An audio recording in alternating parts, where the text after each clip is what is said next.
The sweltering April heat of Miami hangs heavy in the air in the year 2016 as an undercover federal agent steps onto a sun-drenched sidewalk.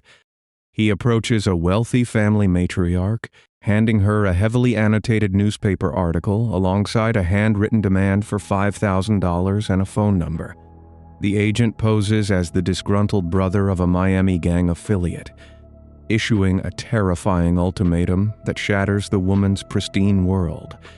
He demands the cash in exchange for his continued silence, instantly setting off a frantic wave of panic within the affluent Adelson family. Within hours, investigators capture an avalanche of desperate phone calls on secret wiretaps between the matriarch and her son's successful periodontist doctor, Charlie Adelson. Detectives sitting in dimly lit surveillance vans listen intently as the family scrambles to understand who is extorting them. The mother and son furiously debate how much this stranger actually knows about a fatal encounter that took place 2 years earlier. This carefully orchestrated police sting confirms what detectives have long suspected about a seemingly untouchable family hiding behind luxury vehicles and gated communities. The wealthy perpetrators deeply believe they are managing a localized crisis. They remain entirely unaware that federal agents are recording their every whispered word. Before the devastating tragedy unfolds, 41-year-old Dan Markel lives a quiet, intellectually driven life nestled in the heart of Tallahassee, Florida. He is a prominent law professor at Florida State University, revered by his peers for his brilliant mind and his unwavering dedication to his 2 young sons. The community of Tallahassee is a close-knit enclave wrapped in sweeping southern Spanish moss and steeped in quiet academic prestige. It is a peaceful college town where violent crime remains an incredibly rare anomaly. Dan builds his daily routine around his dense academic writing, his faithful attendance at his local synagogue, and his commitment to creating a stable environment for his boys. His neighbors frequently spot him walking through the manicured tree-lined streets of the Benton Hills neighborhood, holding the hands of his young children. The sprawling canopy of oak trees provides a serene backdrop to a life built on order, intellect, and profound paternal love.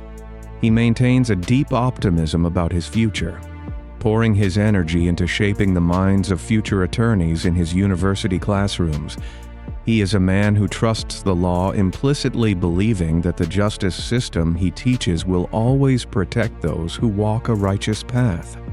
However, a dark cloud looms just beyond the borders of his tranquil academic world, stemming from a highly contentious divorce from his ex-wife, Wendy Adelson. The legal separation triggers a bitter, protracted custody dispute that quickly escalates beyond the walls of the family court. Wendy's affluent South Florida family desperately wants her and the children to relocate permanently to the sunny, wealthy enclaves of Miami. The Adelson family exerts immense pressure, utilizing their vast financial resources to file continuous legal motions designed to wear Dan down. The distance between Tallahassee and Miami stretches over 400 miles, a geographic gap that the wealthy periodontist family views as an unacceptable barrier. Despite facing immense hostility and relentless legal maneuvering from his former in-laws, Dan successfully petitions the family court judge to keep his sons rooted in Tallahassee. He secures a legal victory that legally binds his ex-wife to remain in the northern part of the state, ensuring his continued presence in his children's daily lives. Dan feels legally secure and vindicated by the court order, trusting that the binding paperwork brings a final resolution to the family conflict. He remains completely oblivious to the extraordinary lengths his former family is willing to go to bypass the judge's ruling. Down in the humid, bustling metropolis of Miami, Dr. Charlie Adelson operates entirely outside the boundaries of Dan's academic idealism. Charlie is a highly successful periodontist, living a life of extreme luxury, surrounded by expensive sports cars, high-end real estate, and questionable associates. He views himself as the ultimate fixer for his family, an arrogant provider who uses his deep pockets to bend the world to his will. The Adelson family operates as a tight, impenetrable unit, convinced of their own superiority and deeply resentful of the law professor who defied them.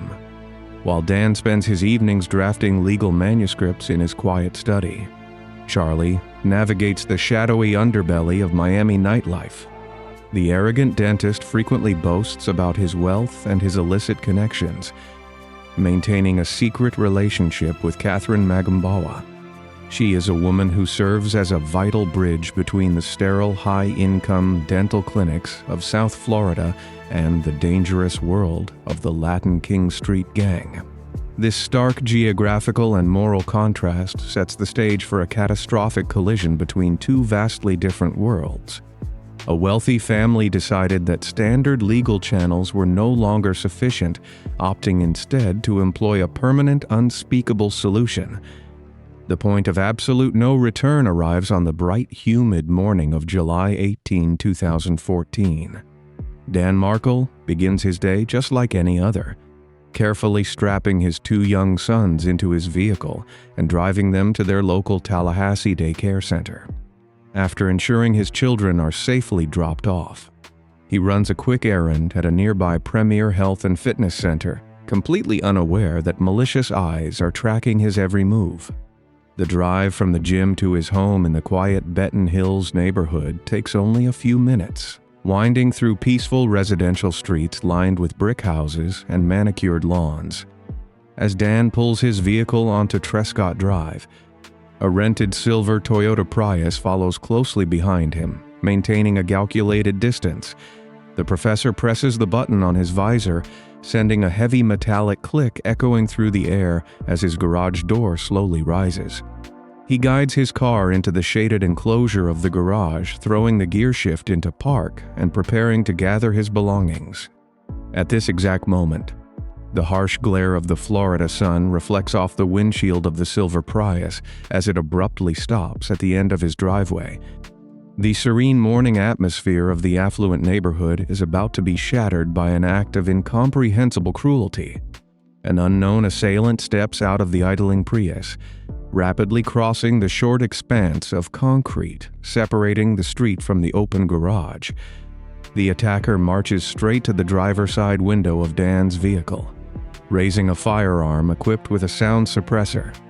Before the brilliant legal scholar can even unbuckle his seatbelt, the assailant initiates a devastating, fatal attack, leaving the beloved professor gravely wounded in the driver's seat. The attacker immediately turns on his heel, sprinting back to the waiting silver vehicle and sliding into the passenger seat. The Prius tears away from the property tires, screeching against the asphalt as it speeds out of the quiet subdivision. Inside the house next door, a concerned neighbor hears a strange, muffled sound followed immediately by the harsh shattering of glass. The neighbor peers through his window, spotting the silver vehicle aggressively reversing out of the driveway and racing down the residential street. Sensing something is terribly wrong, the neighbor walks next door and looks into the open garage, making a grim discovery inside the vehicle. Panic sets in as the neighbor immediately dials 911, desperately pleading for emergency responders to rush to the normally quiet street. Paramedics and police cruisers swarm Trescott Drive within minutes, their sirens wailing and their red and blue lights casting an eerie glow against the peeling white paint of the garage frame. Emergency responders find Dan unresponsive, yet miraculously, he is still clinging to life despite the catastrophic trauma he just endured.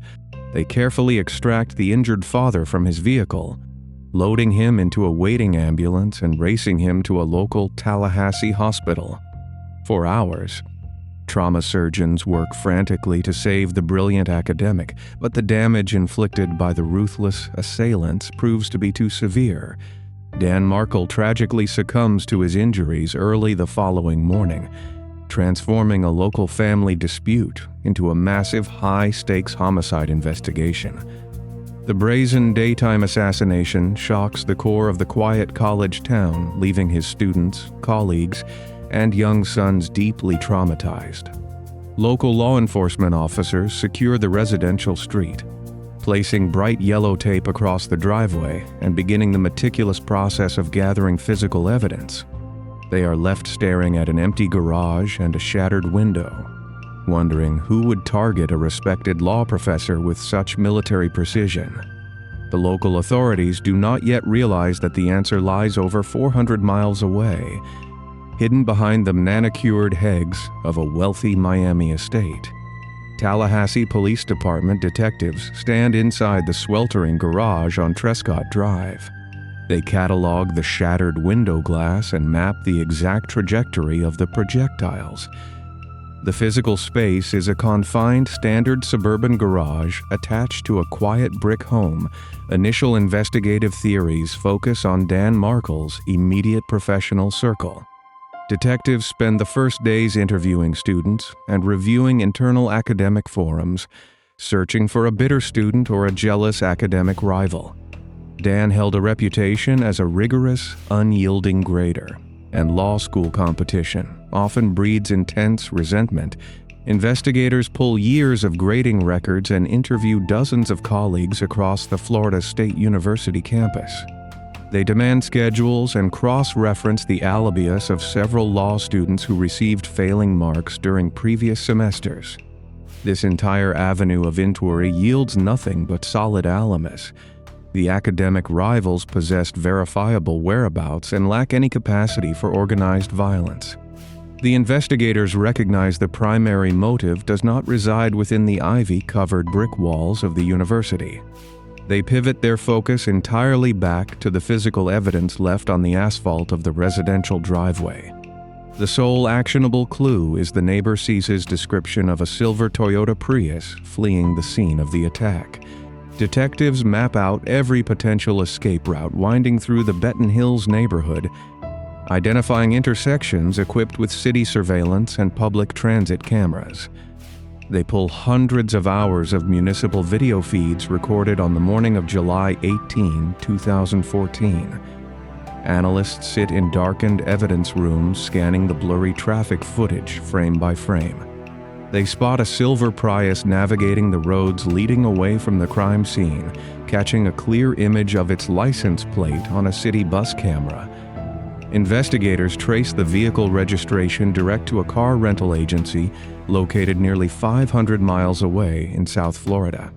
Detectives subpoena the SunPass electronic toll records tied to that specific Florida license plate. The digital toll data creates an undeniable electronic breadcrumb trail spanning the entire length of the state.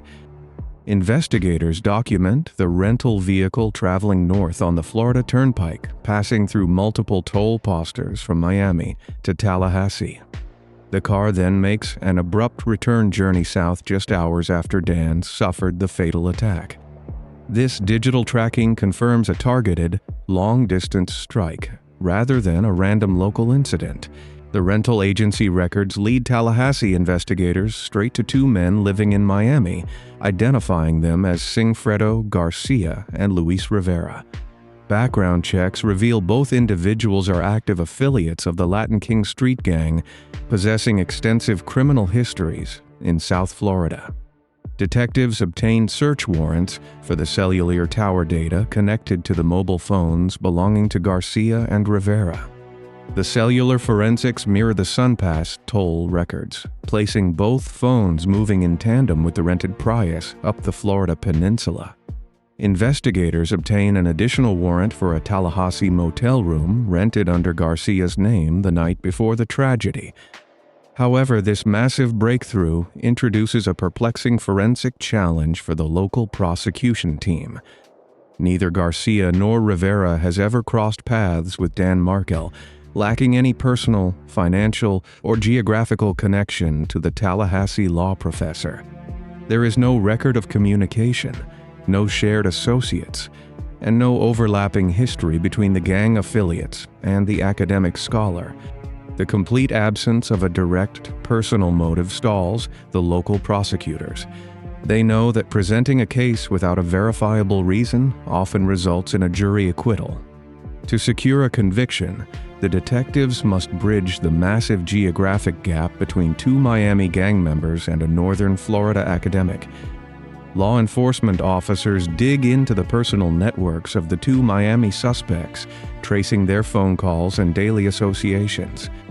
They map out the routine of Segfredo Garcia, discovering he shares children and a long, volatile history with a woman named Catherine Magbanua. Detectives pull Catherine's phone records, searching for any anomaly that might connect the Miami underworld back to Tallahassee. They find a massive spike in cellular communication between Catherine and Dr. Charlie Adelson in the days surrounding July 18, 2014. Charlie is the brother of Dan's ex-wife, living in a waterfront property in Miami, possessing immense wealth and an intense hatred for his former brother-in-law. Investigators uncover that Catherine works in Charlie's dental practice and maintains a romantic relationship with the wealthy periodontist. This pivotal discovery provides the exact human bridge the investigators need to connect the two disparate worlds. Catherine serves as the vital link connecting the high-end dental clinics of the Adelson family to the gritty Latin Kings network of Garcia and Rivera. Detectives realize Charlie utilized his girlfriend to contract her former partner to carry out the devastating attack on Dan Markel. The motive is no longer a mystery, proving this chain of command in a court of law presents an entirely new set of monumental hurdles. Despite identifying the clear chain of command, the investigation faces a devastating legal roadblock due to strict evidentiary standards for conspiracy charges. Detectives possessed cellular pings and toll records, proving the hitman traveled to Tallahassee, but they lacked direct audio recordings or text messages tying Charlie Adelson to the payment. Prosecutors refused to sign arrest warrants for the wealthy dentist without concrete proof of the financial transaction. They fear the affluent family will hire elite defense attorneys to exploit the circumstantial gaps. Instead of closing the file, detectives initiate a grueling, protracted financial forensic audit of the entire network. They spend the subsequent weeks and months issuing subpoenas for every bank account, credit card, and real estate holding connected to Charlie, Catherine, and the hitman. Forensic accountants sit in cramped offices, reviewing thousands of pages of bank statements line by line. They search for large cash withdrawals or wire transfers matching the timeline of the Tallahassee attack. During this painstaking financial review, investigators discover Catherine began making massive cash deposits into her bank accounts following July 18.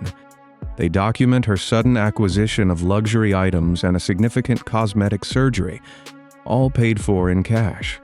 The detectives build a massive circumstantial web. The state attorney maintains they still need physical evidence of Charlie handing over the money.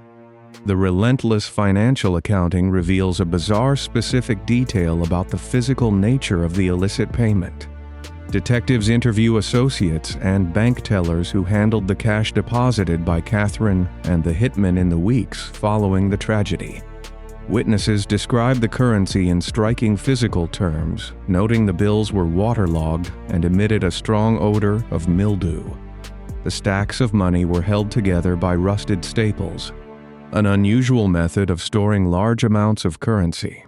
Investigators cross-reference this peculiar detail with internal family communications they managed to obtain through separate search warrants. They uncover that Charlie Adelson harbored a deep paranoia regarding traditional banking systems. He stored hundreds of thousands of dollars in a safe hidden within his Miami residence. The high humidity of the Florida climate caused the stapled stacks of bills to grow mold while sitting inside the dark metal safe, in order to make the moldy money presentable for the payoff. Charlie washed the cash before handing it over to Catherine. This unique physical condition of the payment acts as a forensic fingerprint, corroborating the flow of money from the periodontist's hidden safe to the pockets of the hitman. Detectives document this evidence, ensuring every strange detail is preserved for the prosecution. Armed with the financial audits and the unique physical description of the cash, the Federal Bureau of Investigation joins the local Tallahassee police to escalate the pressure. Law enforcement agencies draft extensive Title III wiretap affidavits, convincing a federal judge to authorize the covert monitoring of the Adelson family's cellular communications. Technicians install sensitive listening devices and tap the phone lines of Charlie, his mother Donna, and Catherine Magbanwawa. Detectives begin working around the clock in sterile, windowless surveillance rooms. They wear heavy headphones and log every single phone call the targets make. They listen to the wealthy family discuss their mundane daily lives, waiting for any slip of the tongue regarding the Tallahassee tragedy. The investigators endure a grueling psychological test of patience, cataloging hundreds of hours of irrelevant conversations about dental procedures, television shows, and real estate investments. They recognize wealthy individuals who believe they have escaped justice rarely discuss their crimes on open phone lines without provocation. To break the stalemate, the federal agents design a specialized psychological operation intended to force the perpetrators into a panic. They aim to shatter the family's false sense of security and force them to speak freely on the tapped phone lines. The federal agents map out the daily routines of the Adelson matriarch, identifying the exact route she takes through her wealthy Miami neighborhood. They plan a physical confrontation on the streets, selecting a specific undercover agent to pose as a disgruntled brother of a Miami gang affiliate. The investigators equip the undercover agent with a hidden recording device and a heavily annotated newspaper article detailing the Tallahassee attack. They write a demand for $5,000 and a phone number on the newsprint, creating a tangible piece of extortion material. The psychological strategy relies on the assumption that an affluent family will panic when confronted by the chaotic, unpredictable element of a street gang. Detectives brief the undercover agent on the exact layout of the street, positioning surveillance vehicles along the perimeter of the affluent Miami subdivision. The investigators run through multiple simulations of the encounter, ensuring the agent uses specific language designed to trigger Donna Adelson's fears. They know this operation represents their final opportunity to secure direct audio evidence before the case grows completely cold. The meticulous detective work spanning thousands of miles and hundreds of financial documents culminates in this single, calculated street encounter. The law enforcement teams take their positions in the surveillance vans, waiting for the wealthy matriarch to begin her morning walk. The undercover operation detailed in the previous act sends an immediate shockwave through the affluent family. Dr. Charlie Adelson scrambles to coordinate a covert meeting with Catherine Magbanwawa just hours after the federal agent confronts his mother on the street. The two conspirators choose a bustling, high-end Miami restaurant named Dolo Vita for their emergency rendezvous. The dining room features low lighting, cramped tables, and hard surfaces that cause every sound to echo with harsh intensity across the room. Waiters weave through the tight spaces carrying heavy trays of clinking glassware and ceramic plates. The waitstaff balances enormous trays over the heads of the patrons, creating a constant clatter of forks against marble tabletops. A television plays over the bar, blending with the constant hum of dozens of overlapping conversations. Federal agents anticipate this exact meeting and manage to plant a concealed listening device near the designated table before the couple arrives. Investigators sitting in a nearby surveillance van watch the target walk through the heavy glass doors of the restaurant. The audio feed comes alive, but the intense architectural layout of the dining room creates a wall of chaotic noise. The hidden microphone picks up the scraping of chairs and the roar of the crowd, burying the crucial conversation under an impenetrable layer of static. Law enforcement officers strain their ears in the dark van, catching only disjointed fragments of sentences. The ambient restaurant noise ruins the recording, leaving the prosecution without a clear transcript of the confession.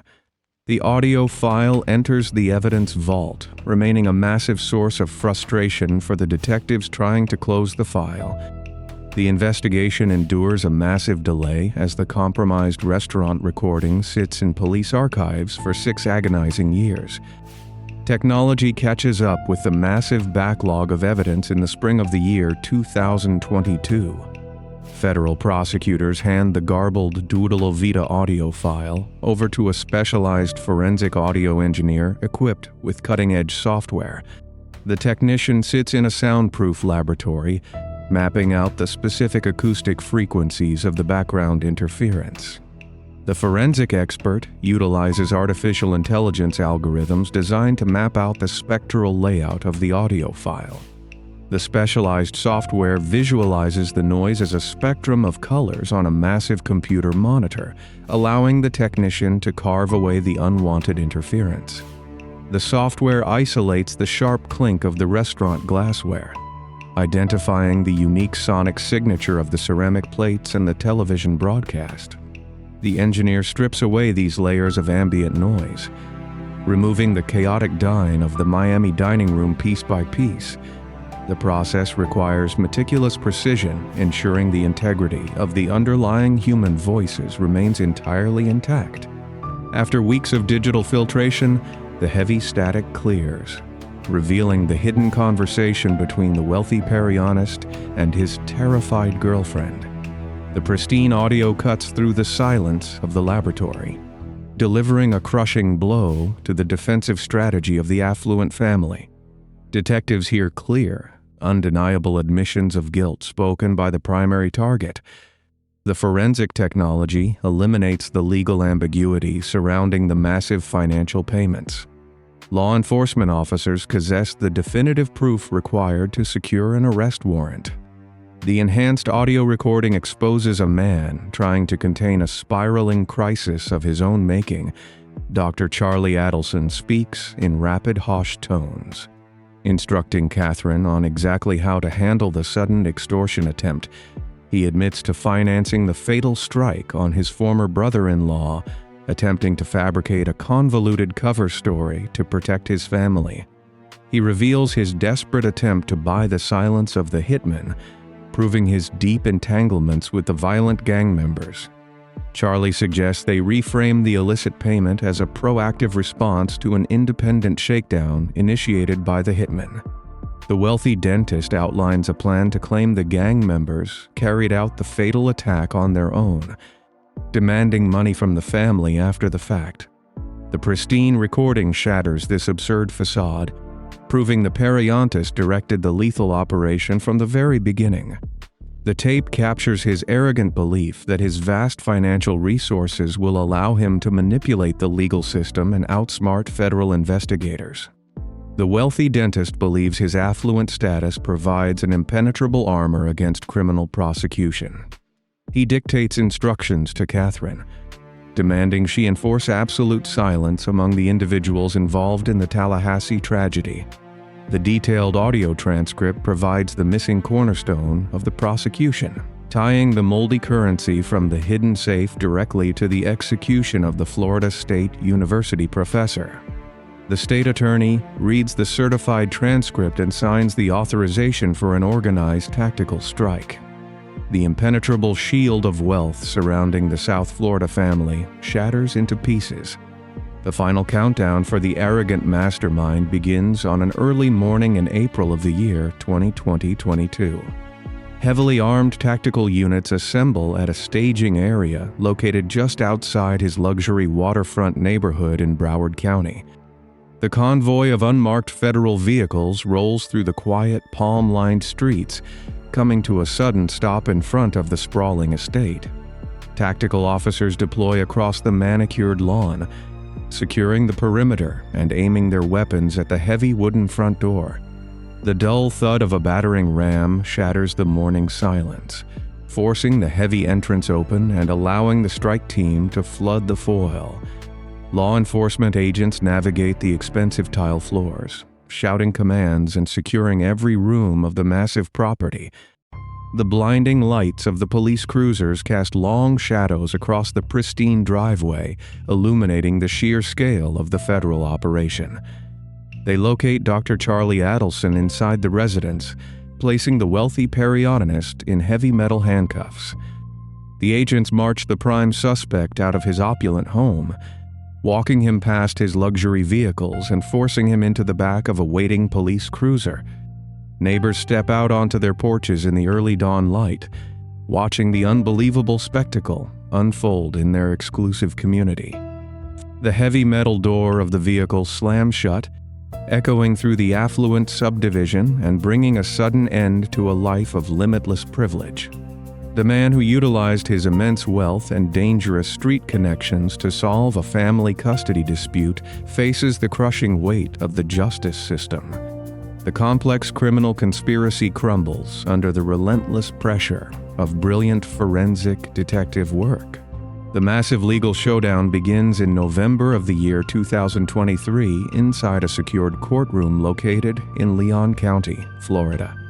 The tall wooden double doors of the courthouse swing open, welcoming a massive crowd of journalists, legal scholars, and grieving family members. The heavy wooden benches groan under the weight of the massive audience eager to witness the end of a legal saga. The physical layout of the room features high ceilings, rows of oak benches, and a central podium facing a stoic panel of 12 jurors.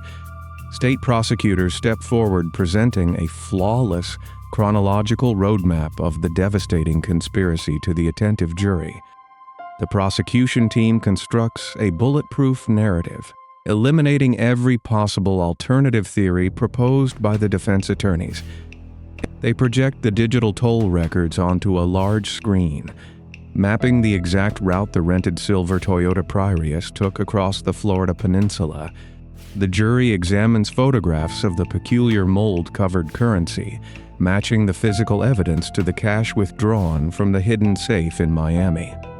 The emotional pinnacle of the trial arrives when prosecutors play the enhanced Dolce Vita audio recording over the powerful courtroom speakers.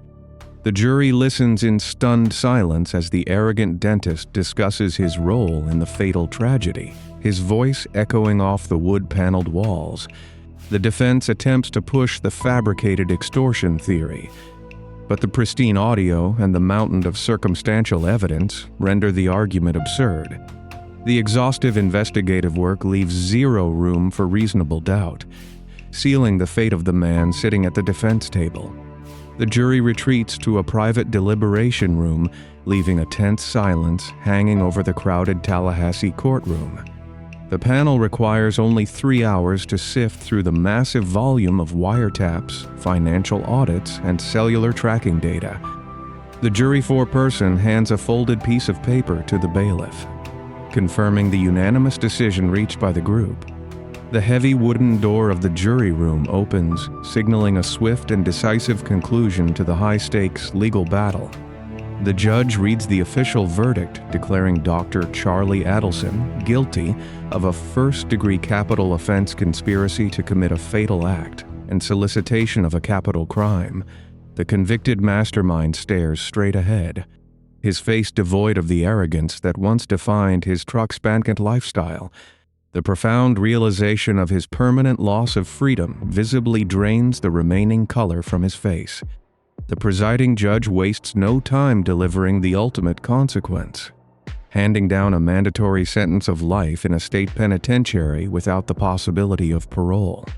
Heavy metal chains wrap around the wrists and ankles of the former millionaire, chiming as bailiffs escort him out of the courtroom. The resounding victory brings a profound delayed wave of relief to the heartbroken Markel family. The brilliant legal scholar who dedicated his life to teaching the principles of justice receives the moral vindication his memory deserves. The local community of Tallahassee breathes a collective sigh of relief, knowing the ruthless architect of the tragedy will spend the rest of his life in a prison cell. The shockwave of the guilty verdict travels back down the Florida peninsula, triggering a massive panic within the remaining members of the affluent family.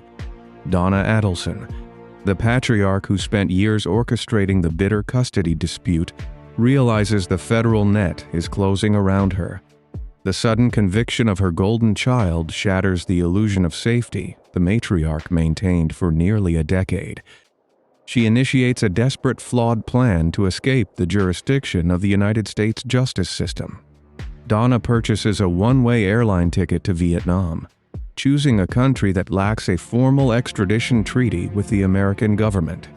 On the evening of November 13, 2023, she arrives at the sprawling terminal of Miami International Airport. The security cameras capture her anxious movements as she pulls a large rolling suitcase through the busy international terminal. The massive transportation hub features bright fluorescent lights, towering glass windows, and thousands of travelers rushing toward their departure gates. Donna clears the primary security checkpoint and walks down the long carpeted corridor leading to her international flight. She hands her boarding pass to the gate agent, stepping onto the enclosed jet bridge connecting the terminal to the massive commercial aircraft. At this exact moment, a team of federal agents and local officers emerges from the shadows of the jet bridge, blocking her path to the airplane door.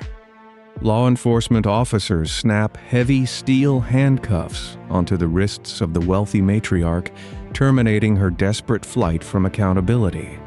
The spectacular downfall of the once powerful family reaches its definitive legal conclusion in the fall of the year 2025. Donna Adelson sits in the same Leon County courtroom where her son faced his catastrophic